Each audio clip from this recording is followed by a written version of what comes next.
ബാർക്കോഴ ആരോപണത്തിൽ ജുഡീഷ്യൽ അന്വേഷണം വേണമെന്ന് UDF. ടൂറിസം മന്ത്രിയാണ് ഇളവുകൾ നൽകാനുള്ള നീക്കത്തിന് നേതൃത്വം നൽകുന്നത്. മന്ത്രിമാരായ MB രാജേഷും മുഹമ്മദ് റിയാസും രാജിവെക്കണമെന്നും UDF ആവശ്യപ്പെട്ടു.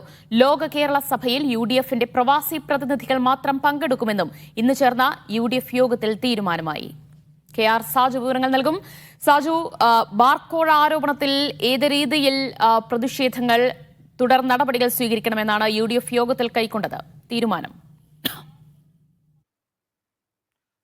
ദിവ്യ, അല്പസമയം മുമ്പാണ് UDF ഏകോപന സമിതി യോഗം അവസാനിച്ചത്. ഈ യോഗത്തിൽ ഏറ്റവും സുപ്രധാനമായ തീരുമാനം രണ്ടാം ബാർക്കോഴ ആരോപണത്തിൽ ജുഡീഷ്യൽ അന്വേഷണം ആവശ്യപ്പെടാനുള്ള തീരുമാനമാണ്. സംസ്ഥാന സർക്കാരിന്റെ ഏജൻസികൾ നടത്തുന്ന അന്വേഷണം അട്ടിമറിക്കപ്പെടും എന്ന ആശങ്കയാണ് UDFനുള്ളത്. ഈ ഒരു സാഹചര്യത്തിൽ സിറ്റിംഗ് ജഡ്ജിയുടെ നേതൃത്വത്തിലുള്ള ഒരു ജുഡീഷ്യൽ അന്വേഷണം വേണമെന്ന ആവശ്യം UDF സർക്കാരിനെ അറിയിക്കും.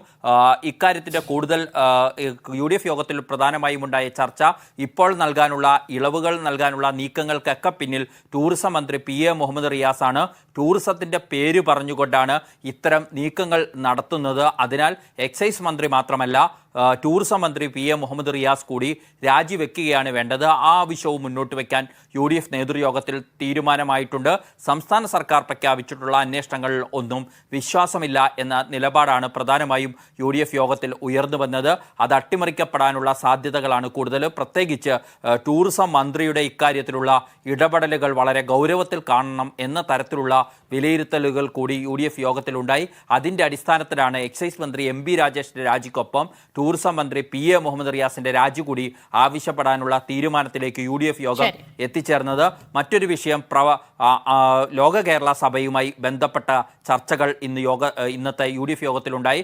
കഴിഞ്ഞ തവണ UDF പൂർണ്ണമായും ലോക കേരള സഭ ബഹിഷ്കരിച്ചിരുന്നു. എന്നാൽ ഇത്തവണ പ്രവാസി പ്രതിനിധികൾക്ക് പങ്കെടുക്കാം എന്ന നിലപാടാണ് സ്വീകരിച്ചിരിക്കുന്നത്. ഇതുവരെയുള്ള ലോക കേരള സഭയിലെടുത്ത തീരുമാനങ്ങൾ നടപ്പിലാക്കാത്തത് ചൂണ്ടിക്കാണിക്കാനുള്ള തീരുമാനവും എടുത്തിട്ടുണ്ട്. ഈ പങ്കെടുക്കുന്ന പ്രവാസി പ്രതിനിധികൾ അക്കാര്യം ഈ സമ്മേളനത്തിൽ ചൂണ്ടിക്കാട്ടും എന്നാണ് UDF നേതൃത്വം തീരുമാനിച്ചിരിക്കുന്നത്. മന്ത്രി MB രാജേഷിനൊപ്പം PA മുഹമ്മദ് റിയാസിന്റെ രാജി കൂടി ആവശ്യപ്പെടുകയാണ് UDF. ജുഡീഷ്യൽ അന്വേഷണം വേണമെന്നാണ് UDF യോഗത്തിൽ ആവശ്യമുയർന്നത്. ആ രീതിയിൽ തുടർ നടപടികൾ ശക്തമാക്കാനാണ് UDF ഒരുങ്ങുന്നത്. KR സാജു ആണ് വിവരങ്ങൾ നൽകിയത്.